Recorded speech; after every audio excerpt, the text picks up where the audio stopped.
Pelosi. The gentlewoman, the Speaker, is recognized. I thank the gentlewoman for yielding and for congratulate her on her great leadership, chairing an important committee of the House Core, as we call it, and to thank her for bringing this legislation to the floor today. Mr. Speaker, I thank Mr. Adam Schiff for his leadership in putting this legislation together, and I'll get to that in a moment. But first, I just want to say how proud we are today.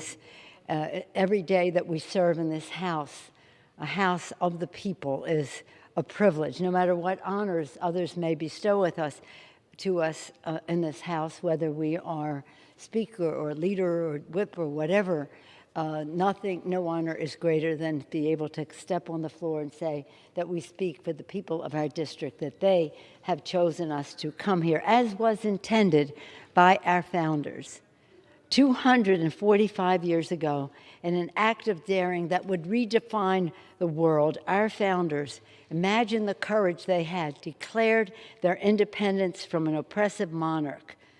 They said, "We hold these truths to be self-evident, that all men are created equal and that they are endowed by their Creator with certain unalienable rights. Among them are life, liberty, and the pursuit of happiness." The pursuit of happiness written into the founding document. And they continued, when any form of government becomes destructive of these ends, it is the people's duty to throw off such government, to provide new guards for their future security. They were speaking about England.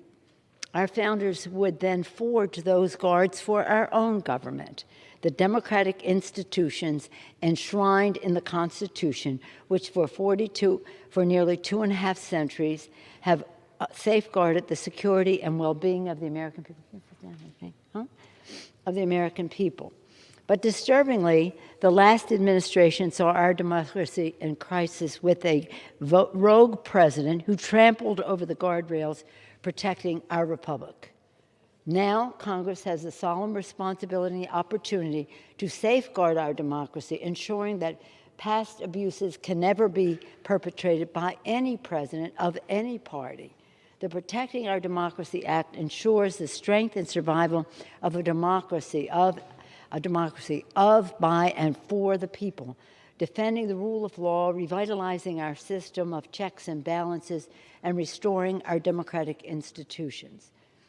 Thank you to Chairman Adam Schiff, the chair, and the chairs of the committees of jurisdiction, Judiciary being one of those, Core another, and many co-sponsors for their leadership on this transformative package of democracy reforms, which will put in place essential safeguards to prevent any president from abusing the public trust, no matter what his or her party is.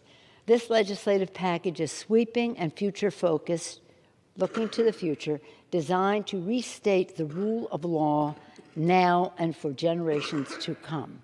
Our chairs have crafted a robust reforms package that can stand up to and prevent attempts to undermine our democracy, including the abuse of pardon power, abuse of office for personal enrichment, the solicitation of foreign assistance in our elections, retaliatory attacks on whistleblowers and inspectors general, politicization of the tools of justice, and contempt of Congress's oversight powers on behalf of the American people, including our lawful subpoena power and the power of the purse. These steps ensure that no one, not even a president, is above the law. During the Constitutional Convention, one of our founders, George Mason, asked, "Shall any man be above justice? Shall that man be above it who can commit the most extensive injustice?" In his great wisdom, George Mason knew that the injustice committed by the president erodes the rule of law, the very notion, the idea of fair justice, which is the bedrock of our democracy. And if we allow a president to be above the law, we so surely do to the peril of our republic. Addressing presidential abuse, therefore, goes to the very heart, the very survival of our democracy. We are a democracy. 3 co-equal branches of government, each a check and balance on the other. That cannot be undermined. Otherwise, We are a monarchy, and that is what we chose not to be. Let me close by recalling another scene from that Constitutional Convention. On its final day, as our Constitution was adopted, Benjamin Franklin was greeted by folks as he descended the steps from Independence Hall. People know this story. Children in school learn it.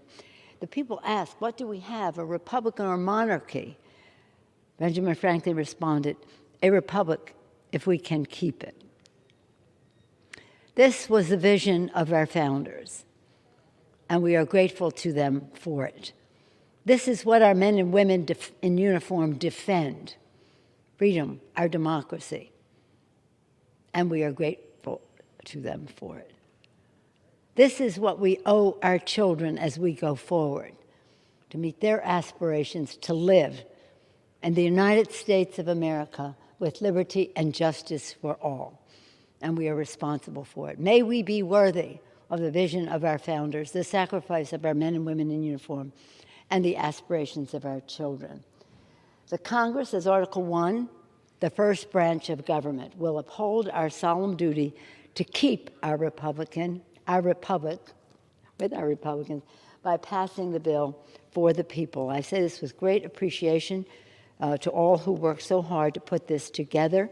I support this bipartisan amendment that is on the floor right now, and thank those who worked together in a bipartisan way to put that forward, and hope that we can have a successful day for the people.